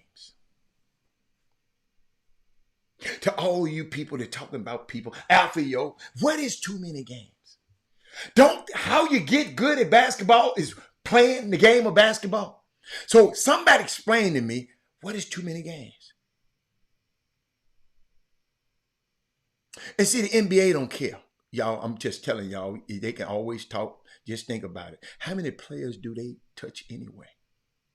How many players they don't care nothing about? They care about the 1%. They don't care about you. They don't care about little Johnny. Little Johnny playing basketball and he all right.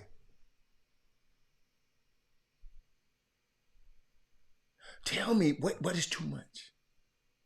Because 90% of the kids that they're referring to they're consumers from age 21 to 25. They be consumers.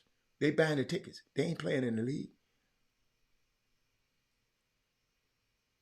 See, but we're talking about AAU basketball in the month of June, but some high school teams has played 35 to 40 games, and no one would complain about that. And the kids would be on films come July.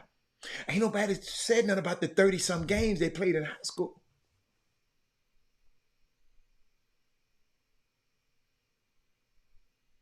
Y'all talk to me.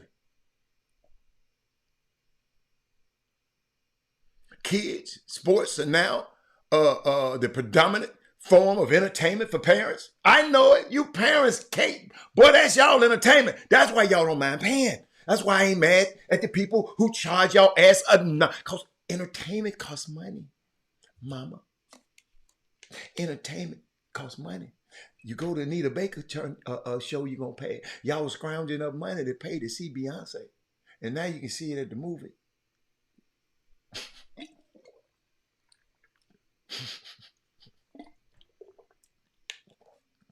Kids sports are now the predominant form of entertainment for the parents. And they crave the clicks. Oh, these parents, they be on it. Oh my, they follow everybody online.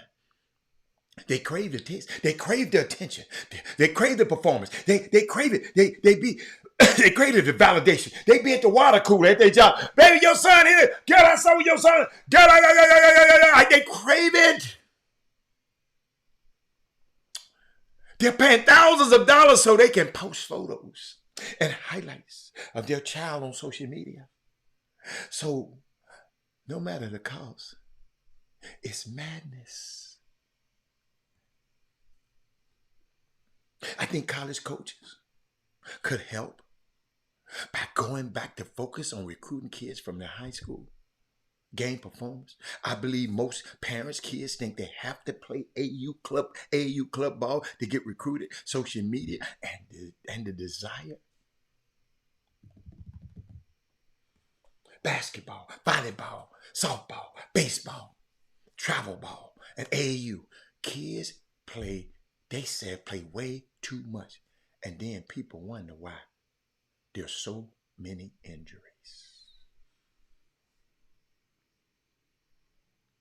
Like I asked y'all, and nobody put it up there yet. So y'all done got shut up. I know when I done hit some, because y'all shut the hell up. See, when I'm talking about something crazy, everybody wants to, hey, shutting up now. What's a good number of games to play during the AAU season? One thing I like about this, even the EYBL, what I am liking about it, them people be there, they play a game on Friday, they play a game on Saturday, they play a game on Sunday, and get the hell out of there. Ain't no 4 and 5 day in the day that they playing at these damn tournaments. 4 and 5. How the hell you gonna play 3 games in a day? Trying to get to a champion. Of shit that don't mean nothing. What's a good number? Somebody said his son ended up playing roughly 30 games between March and July. I like this. They played 3 games. So the EYBL got what? 4, 5 sessions? 4 sessions? 4, 5 sessions? So I don't know how many they play at Peace Jam. They add some more. But the 4 sessions. Let's go to 4 sessions. 3, 3, 3, 3. They ain't but 12 games.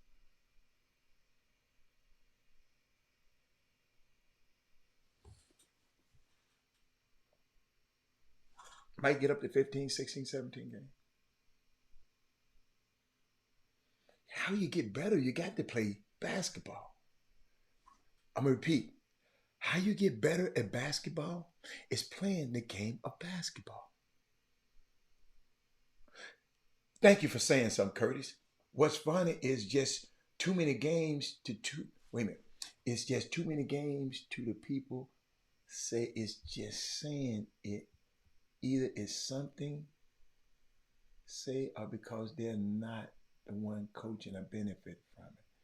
Curtis, you got me turned around a little bit on that one, Curtis. 3 to 4 games a weekend should be max. So every weekend, sometimes people just say something. Oh, they can have something to say. Okay, I got you. Yeah, you messed me up, Curtis. Shit, I thought I was reading Ebonics right there. In my opinion, I think 3 to 4 reputable tournaments, 2 or 3 weekends a month, and development training. I like that time. I like that one. Had I'm glad you asked. 15 games in 3 days is way too much. 15 games in 3 days. Yeah. That's crazy. I hope ain't nobody doing that. Trey said 9 to 10 tournaments a year, so that's no more than 40 games. So you play 40 games in the summer and 30 to 40 games in winter. So that's 80 games a year. Okay. How did yesterday you talked about this sophomoric and juvenile have between entertainers? Now this morning we find out that someone, yes, I just said that. James, you're right. I told you. Somebody got shot.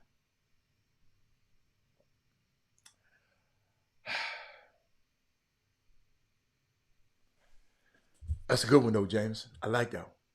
I told y'all. I said that, man. I said that. I don't like the way these dudes. Thank you, J. Cole. I love J. Cole as my favorite rapper, and I don't know, but I'm going to support him. Because he said, look, this ain't even me. I'm doing some stuff that ain't me. You won. You're happy? You won. J. Cole, you all right with me, player. High school plays year round. Yeah, I'm sitting there watching. What is too much? Curtis, I don't have an answer. I know I didn't play this damn much. But we played. Mac, is Mac you still at McKinley Singers? What is too much? How could they play fall league, spring league, summer league? Damn, you're right. I don't want to see 80 games of bad. That's my girl. Oh, hey, Tanya, where you from? Tanya, where you from? Tanya, I like Tanya already. She got that bad basketball. Tanya, they're my words, Tanya.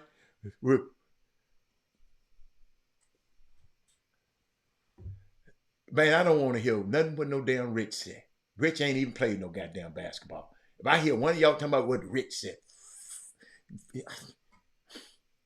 we've been saying this on the Chop Shop for how damn long, and you talking about what Rich said. Y'all kill me. Chi-Town, okay, yeah. Chi-Town, you have some pretty good basketball, but it's some bad basketball up there too now. Yeah. When is more games in practice? I don't know.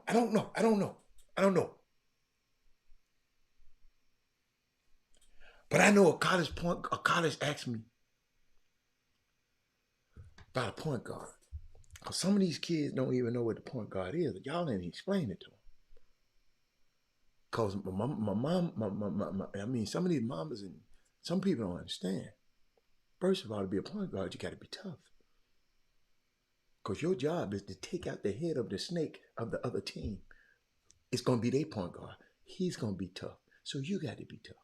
That's number one. You got to have leadership and communication, not hollering at your damn players. Point guards. No, you instruct them. Because you an extension of the coach. You instruct your player. Because don't no player want to hear your ass hollering at them and you just made the same damn turnover. The hell you can tell me about a turnover you just made. Shut the hell up. But it's all right for you to have leadership and be able to communicate it. Don't worry about that one. We'll get to the next one. All you people talking about your kids' point guards. If his ass ain't got this, ain't no use of his ass trying to talk about your point guard. You got to have a high basketball IQ. That means, young men out there, in case your people ain't telling you, your people might not know what to take. Basketball, hockey is knowing when and when. You got to know what to do. Then you got to know when to do. And know when to do it. You got to know. You up by 10. You look at the clock. You try to milk as much clock as you can off the clock because the clock now is your ally. You want the clock to get to 0. You got the most points. The quicker you run the time, don't you run your ass down there and shoot on no 3 with no time. I'm talking with no second, especially in the summer if you're playing with a shot clock. In college, if you're playing with a shot clock. But run time off the clock, high school basketball players. The clock is your friend. Basketball IQ. You got to know when you come down there, they set up in the zone. You got to recognize that quickly. How you know? You run somebody through. If they don't follow that player through, they play in the zone. If they follow him through, they're in the man-to-man. You got to recognize that quickly.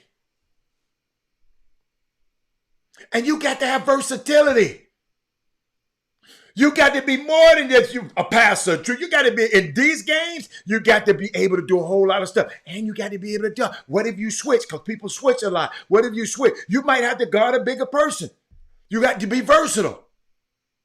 And you got to have a winning mentality. See, a lot of y'all out there playing. I watch y'all's ass. Y'all ain't trying to win. Y'all trying to get me a shot off.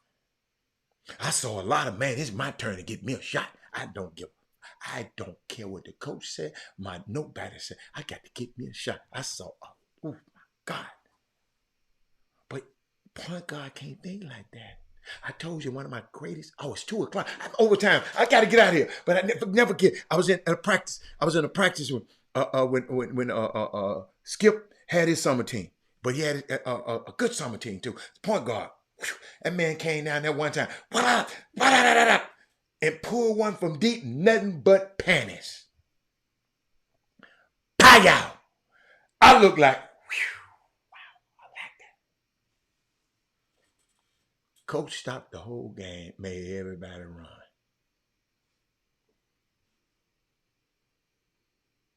And he told the point guard, it's not a good damn shot. You got to know time and score.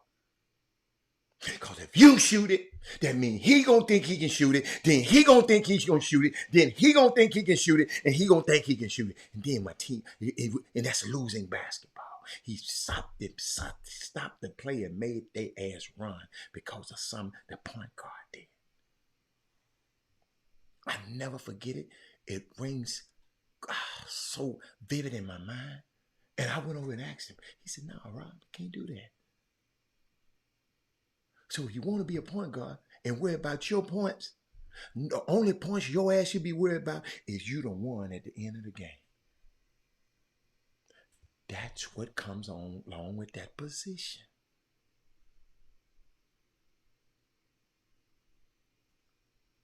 Hope you get it. Had fun with y'all today, man. I learned something today. I hope y'all did. But I got to get out of here. Okay? All right. Thank you, everybody, for showing up, man. Shout out to Candace Parker. She rocks. Asia Wilson, she rocks. All the women rock. All the women rock. Who else? Tanya rock. Hold on. Let me call all my girls out today. Tanya rock. Other Tanya rock. Who else? Let me keep going. Find all my girls that was here today. Let me see. I got to go down. My women at. See, I told you my other Tanya rock. Let me see. What my women at? What my women at? This y'all. Sonya rocks.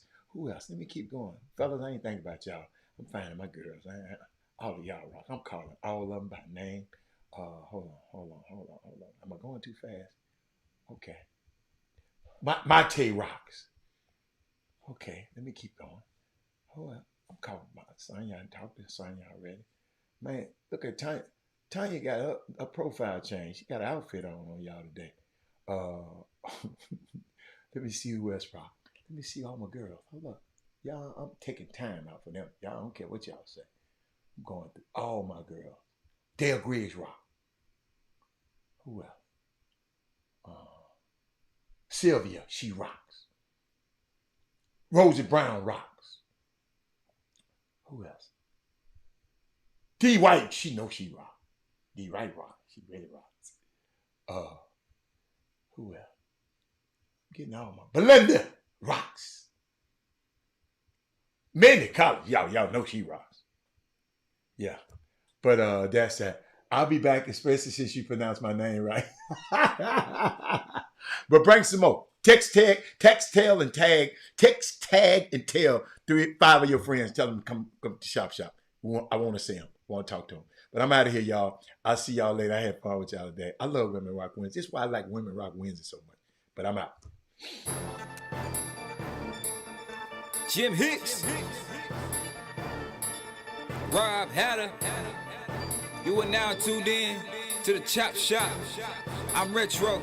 Let's get it. We in the Chop Shop. We live in the Chop Shop. We talking sports talk. We live in the Chop Shop. We in the Chop Shop. I'm talking sports talk. So turn your dials up. It's live in the Chop Shop. We in the Chop Shop. We live.